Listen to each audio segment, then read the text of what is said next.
आशा करता हूँ आप लोग बहुत अच्छे होंगे। नमस्कार साथियों, स्वागत है आप सभी का एक नई वीडियो में। यदि चैनल पर पहली बार विजिट किए हैं तो कृपया चैनल को सब्सक्राइब करें और बेल आइकन को प्रेस करें ताकि इस तरह की वीडियो का नोटिफिकेशन आप तक पहुंच सके। अमेरिका, ऑस्ट्रेलिया, जापान की सिटी पिटी गुम हो चुकी है और साथ ही इंडो पैसिफिक रीजन में यानी कि हिंद महासागर और दक्षिणी चीन सागर में जितने भी अमेरिका के एलाइज देश हैं न सबकी हवा खराब हो चुकी है। और कारण है अब से 5 घंटे पहले आई एक रिपोर्ट, और ये रिपोर्ट ऑस्ट्रेलिया और अमेरिका के लिए तो बहुत ही ज़्यादा घातक है।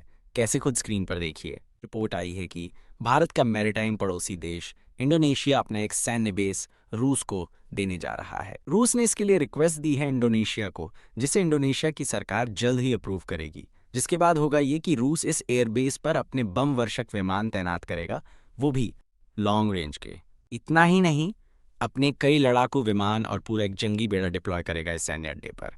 और ये खबर अमेरिका और ऑस्ट्रेलिया के लिए तो बहुत ही ज़्यादा खतरनाक है। इसका कारण है, दरअसल इसी एयरबेस से कुछ किलोमीटर दूर ऑस्ट्रेलिया पड़ता है, जहां पर अमेरिका और ऑस्ट्रेलिया का साझा डार्विन एयरबेस है। और ये डार्विन एयरबेस चीन के खिलाफ अमेरिका का सबसे बड़ा हथियार माना जाता है। इतना ही नहीं, ये भी कहते हैं कि अमेरिका अपने सबसे खुफिया ऑपरेशन डार्विन पर ही अंजाम देता है। और अमेरिका में जो एरिया 52 है ना, उसके बाद अमेरिका के बाहर यही उसका सबसे खुफिया सैन्य ठिकाना है, जहां पर नो एंट्री मानी जाती है। कोई वहां पर नहीं जा सकता क्योंकि अमेरिका के सबसे एलिट हथियार तैयार किए जाते हैं। डार्विन पर अमेरिका की पूरी रणनीति तैयार होती है चीन के खिलाफ, दक्षिणी चीन सागर में और साथ ही हिंद महासागर तक में भी।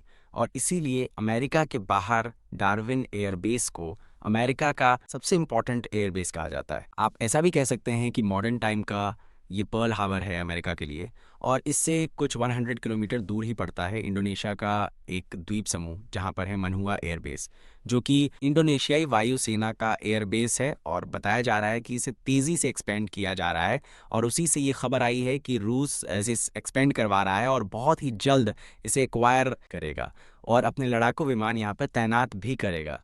और इसके पीछे रूस का भी एक प्रॉपर मकसद है। मकसद ये कि आने वाला जो भी कॉन्फ्लिक्ट होगा ना अब भविष्य का, वो यूरोप में नहीं होगा, ना ही वो अटलांटिक महासागर में होगा, ना ही भारत के हिंद महासागर में।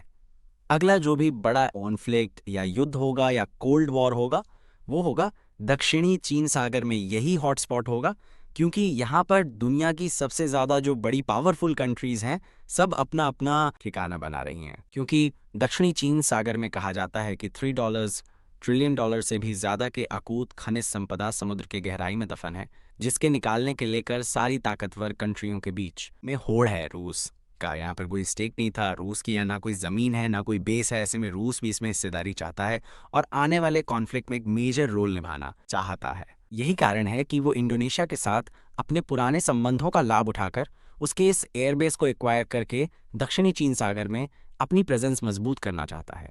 और इससे ना सिर्फ वो अमेरिका को चैलेंज करना चाहता है, बल्कि चीन को भी दिखाना चाहता है कि भविष्य में वो उसके लिए फायदेमंद दोस्त बना रहेगा। क्योंकि चीन के लिए जिस दिन रूस की रेलेवेंस खत्म हो गई ना, उसी दिन चीन रूस की भी जमीन कब्जाना शुरू कर देगा। इसीलिए रूस के लिए बेहद जरूरी है कि वो चीन के लिए रेलेवेंट बना रहे और चीन की मजबूरी हो रूस को अपने साथ रखना। इसीलिए जियोपॉलिटिक्स में रूस इतना बड़ा गेम चलना चाहता है। लेकिन उससे 5-6 घंटे पहले जो ये खबर आई थी, ये कितनी ग्राउंड ब्रेकिंग थी और कितनी ज़्यादा अमेरिका को हिला देने वाली थी कि आप सोचिए वो एकदम पीछे पड़ गए इंडोनेशिया के कि इस खबर पर क्लेरिफिकेशन दीजिए। और अगर आप सोच रहे हैं रूस को एयरबेस देने का, तो इस विचार को छोड़ दीजिए। और इसीलिए कुछ ही मिनटों पहले इंडोनेशिया ने कहा है कि फिलहाल रूस की तरफ से हमें कोई ऐसी रिक्वेस्ट नहीं आई है और ना ही हम इस प्लान पे विचार कर रहे हैं। लेकिन इससे ये बात तो तय हो गई है कि देर सवेर रूस की एंट्री होने जा रही है, क्योंकि दक्षिणी चीन सागर में इंडोनेशिया उसका इकलौता दोस्त नहीं है।